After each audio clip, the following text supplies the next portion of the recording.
So good afternoon. So I'll be the one discussing the DOST funded project na called Clean Grid PH. So what it is a DOST funded a project Clean Grid PH, creating an interactive map that lets user view and download climate data for any area in the Philippines. So muna siya Google Map bitaw nga if imo siyang i-download magtug-an siya og way. Ang iyaha lang kalainan is kuan. Ang iyang itug-an is ang climate change murag kalainan sa climate dadto ang part sa dadto nga certain area. So this project is part of DOST Pag-asa CLIM program, which aims to improve climate information services for the public. It is also monitored by DOST PCRERD. So this is kamarag makuan mo ang trust na ni, for it is monitored always by DOST. So this interactive map called Clip Map will provide more, totally di siya clip map, climate map kay for climate, okay. Will provide daily and sub-daily climate data such as temperature, rainfall, and humidity in gridded format.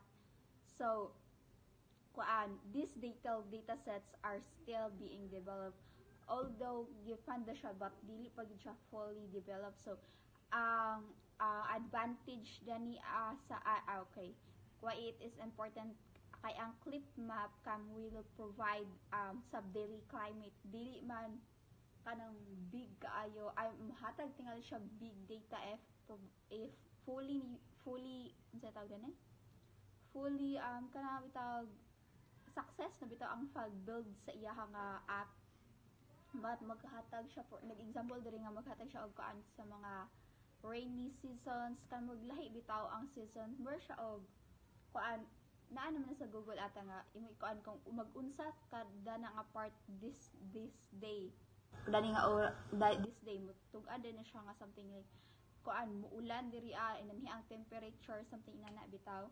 So why this is important? So this is very important for people can access more accurate and localized climate information.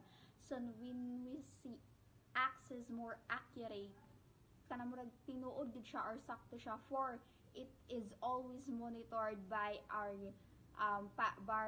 Pag-asa or DOST, murag naa gyud government official na if something na ay mahitabo nga lain makuan din na siya.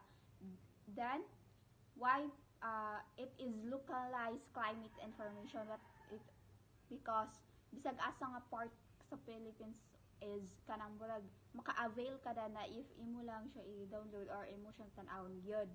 Local government can use it for the disaster preparedness. So when we see disaster preparedness, mo na siya gamiton sa DRRMO nga marag mapagagandaan bitaw nila that day para kuan malikayan ang mga sakuna nga maabot diri sa Pilipinas or wherever you are in the Philippines nga municipality na naka-monitor sila always.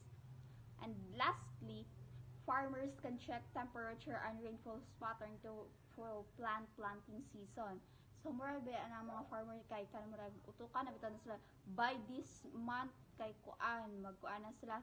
So murag na utukan na sila na part with the help of ClimMap, mas more bitaw mo ilahang knowledge about such climate change aron mas mapadali ang ilahang karang kinabuhi as a farmer.